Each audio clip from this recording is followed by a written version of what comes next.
KTR మీనో KCR మీనో BRS party మీనో కోపం కాదు ఇది. తెలంగాణ మీద అస్తిత్వం కోల్పోతున్నామనే బాధ ఇది. రాజీవ్ గాంధీ ఇక్కడ పుట్టినోడా, లేకపోతే రాజీవ్ గాంధీ పుట్టగానే తెలంగాణ ఇవ్వాలని ఏమన్నా బాండ్ పేపర్ రాసిచ్చిపోయిండా వాళ్ళ అమ్మకు? ఏంటిది రాజీవ్ గాంధీ? ఈ దేశానికి ప్రధాని, కాంగ్రెస్ పార్టీకి సంబంధించిన ప్రధాని.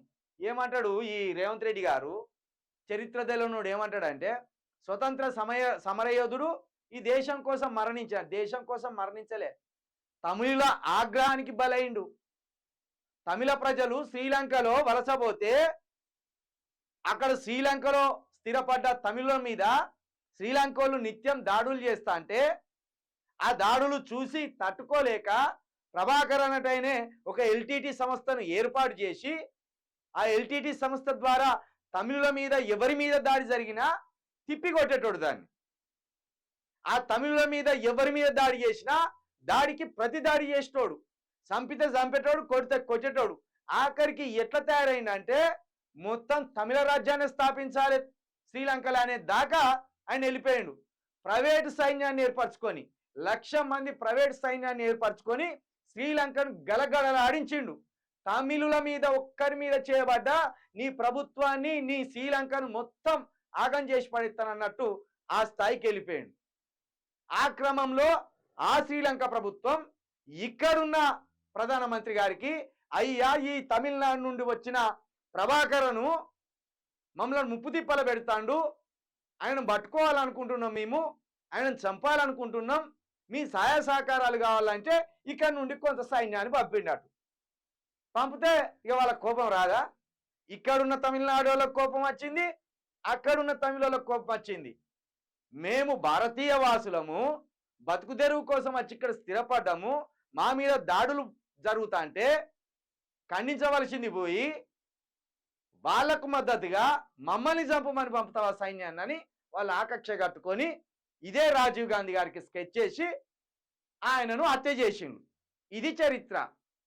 ఇది దేశం కోసం ఎక్కడ చచ్చినట్టుండే, ఇది స్వతంత్ర పోరాటంలో ఎట్లా పాల్గొన్నట్టుండే. చరిత్ర తెలవని సన్యాసులు రాజీవ్ గాంధీ దేశం కోసం చచ్చిపోయినట. దేశం సొమ్ము తిన్నారు వాళ్ళ ఇంట్లో అంతా.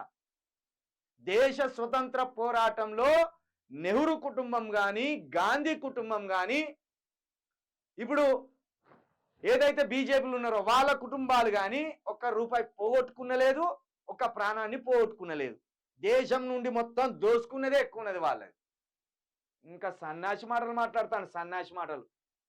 ఈ దరిద్రుడు చూడు, ఇంకా నిన్న పవిత్రమైన రోజు అట. ఏంటిది పవిత్రమైన రోజు? శ్రావణ శుక్రమానం అనుకుంటున్నావు ఏంది? నిన్నేమన్నా నీకు పవిత్రమైన రోజు కావచ్చు, ఎందుకంటే నిన్ను సీఎం పదవిలో కూర్చోబెట్టింది కదా, నీ జీవితంలో కూడా అనుకొని ఉండవు కదా. మరొకసారి ఈ పోల్లో పాల్గొనండి.